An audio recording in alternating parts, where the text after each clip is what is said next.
একটা ছোট রাজ্যে এক রাজার মেয়ে ছিল। তার নাম ছিল রাজকুমারী রূপসা। রূপসা ছিল খুব সুন্দরী। তার সৌন্দর্য দেখে সবাই মুগ্ধ হতো। কিন্তু রূপসা ছিল খুব একা। রাজপ্রাসাদের সীমার মধ্যে বন্দি জীবন তার কাছে খুব বোরিং মনে হতো। একদিন রাজপ্রাসাদের বাইরে একটা মেলা বসেছিল।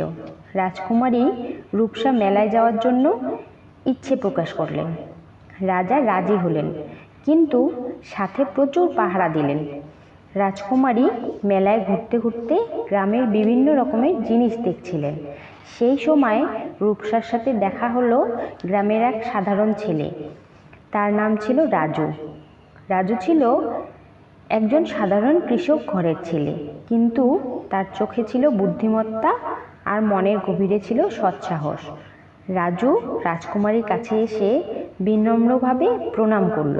রাজকুমারী রাজুর সাথে কথা বলতে শুরু করলেন। ধীরে ধীরে তারা একে অপরের প্রতি আকৃষ্ট হতে লাগলেন। রাজু রাজকুমারীর সরলতা আর সৌন্দর্য দেখে মুগ্ধ হলো এবং রাজকুমারী রাজুর সততা ও সরলতার প্রশংসা করল। তারা বেশ কিছুক্ষণ ধরে কথা বলল এবং একে অপরের সম্পর্কে জানার চেষ্টা করলো। কিন্তু তাদের এই মিষ্টি মুহূর্ত বেশিক্ষণ স্থায়ী হলো না। রাজকুমারীর রক্ষীরা এসে তাকে নিয়ে গেল। রাজু ভাবল সে আর কখনো রাজকুমারীর দেখা পাবে না। তবে রাজকুমারী রূপসা রাজুকে ভুলতে পারছিলেন না। রাজু ও তার সরলতার প্রতি আকৃষ্ট হয়ে পড়েছিলেন। রাজকুমারী তার বাবার কাছে গিয়ে সবকিছু খুলে বলল এবং রাজুকে বিয়ে করার ইচ্ছা প্রকাশ করল।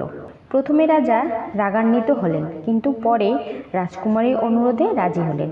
রাজা রাজুকে রাজপ্রাসাদে ডেকে পাঠালেন এবং রাজুর সততা ও বুদ্ধিমত্তা দেখে তিনি মুগ্ধ হলেন। রাজা রাজুর সাথে রাজকুমারীর বিয়ে দিয়ে দিলেন। রাজু ও রূপসা সুখে শান্তিতে বসবাস করতে লাগলেন। রাজু রাজ্যের উন্নতির জন্য অনেক কাজ করলেন এবং রাজার বিশ্বস্ত সহযোগী হয়ে উঠলেন।